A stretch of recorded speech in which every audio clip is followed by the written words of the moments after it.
కేసీఆర్ బదనాం చేసేందుకే phone tapping.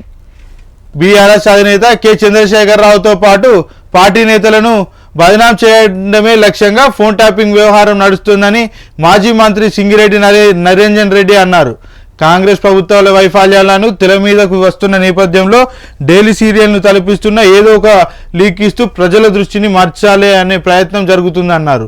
Phone tapping అంశంపై ఇప్పటికీ ప్రభుత్వం, సీఎం, మంత్రులు ఒక్క అధికారిక ప్రకటన కూడా చేయలేదన్నారు.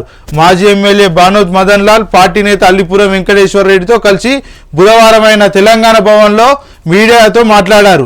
వ్యవస్థలో భాగంగా జరిగే ఫోన్ ట్యాపింగ్ పై రోజువారీ లీకులు ఇస్తూ వార్తలు రాయించడం తీర్పులు ఇవ్వకుండా నేరమని నిరంజన్ రెడ్డి వ్యాఖ్యానించారు. గతంలో ప్రభుత్వాన్ని కూల్చే కుట్రలో భాగంగా రెడ్ హ్యాండెడ్గా దొరికిన వ్యక్తి రాష్ట్రాన్ని ముఖ్యమంత్రిగా ఉన్నారని, లై డిటెక్టర్ పరీక్షల గురించి సీఎం మాట్లాడడం విడ్డూరంగా ఉందన్నారు.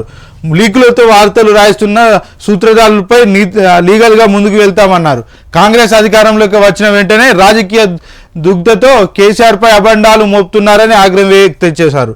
కాళేశ్వరం ప్రాజెక్టు విఫలమైతే మల్లన్న సాగర్ నుంచి మూసి, ఉస్మాన్ సాగర్, హిమాయత్ సాగర్ వారి నీళ్లు తేవడం ఎలా అని సాధ్యమని నీళ్లు తేవడం ఇక్కడ నుంచి కాళేశ్వరం ప్రాజెక్టే మల్లన్న సాగర్ నుంచి మూసి, ఉస్మాన్ సాగర్, హిమాయత్ సాగర్ కు నీళ్లు తేవడం ఎలా సాధ్యమని ప్రశ్నించారు. రైతులను అడ్డువిరుస్తున్న కాంగ్రెస్ ప్రభుత్వం వడ్లకు బోనస్ ఇవ్వడం సహా అన్ని అంశాల్లోనూ మోసం చేస్తుందన్నారు. కాంగ్రెస్ నేతలు ఎన్నికల హామీలపై దృష్టి పెట్టాలని సూచించారు.